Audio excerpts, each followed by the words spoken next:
Paradox Interactive grand strategy games are notoriously difficult for a new player to learn or for an old player to fully grasp after updates or time off. However, there are ways to mitigate the difficulties of the games. To start off with, and what you may be most interested in, is how do you save Scum in Ironman mode. This will allow you to go back if you make mistakes in Ironman mode and still earn achievements in Paradox games. There are two main ways to do this. Either in the older titles, you can use Alt F4 to close the game, or in the newer games, you have to go in through the task manager and close the game by closing the application in the task manager directly. Both of these methods will allow you to use the most recent Ironman autosave, usually 3 to 6 months before you force crash the game, and will allow you to avoid the most recent unfortunate events. This will therefore allow you, for example, to go back if you lose a decisive battle in EU4, take it on better terrain, or to avoid the battle altogether and sue for peace. The next way you can cheat in Paradox games is through using the console. Almost all Paradox games allow you access to the console through using the tilde key. The tilde key is this key shown on screen. Certain Paradox games will require you to put in codes before launching the console. The way you would do this, and for example, how you have to do it in Vic 3, is to go into the game's properties in Steam and go into launch options and put in the code which will allow you to launch the console in-game. Once you have the console open, unless you memorize the console commands, you'll have to go to Google and look up the specific console commands you want. For example, if you want to find the EU4 console commands, you'll go in Google, type in EU4 console commands, and click on the Paradox Wiki link, which will have all the console commands listed on it. You can then Control F to try to find what you need,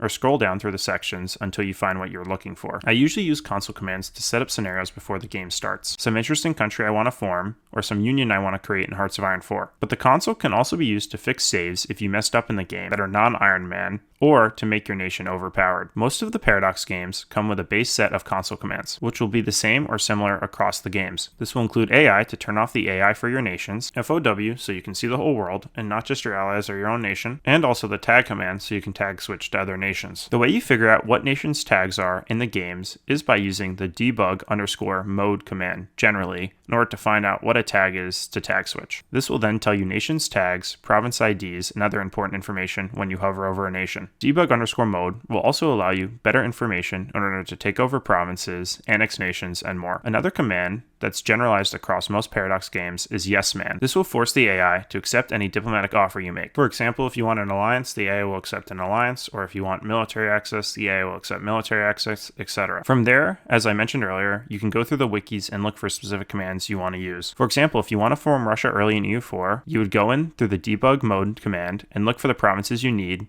annex those provinces with the annex province command, and then tech up with the tech up command in order to form Russia early. You can do this with almost any nation, and it's great using console commands to get to almost any scenario you want early. This almost acts like simple modding. Another example in Hearts of Iron would be using the console commands and yes man in order to form specific factions you want and create a scenario for the world which you want to observe. On that note, one final command I will talk about is observe. This will allow you to become a non-player nation and watch the world develop. However, for certain newer Paradox games, they've gotten rid of the observe command, and instead you can use the observe function in the game directly. From here, it's on you as a player to look into what console commands you want to use, how you want to use them, and what scenarios you want to create. I hope this video was helpful. Please let me know what you thought in the comments down below and if you have any questions. Sincerely, Wonder Productions.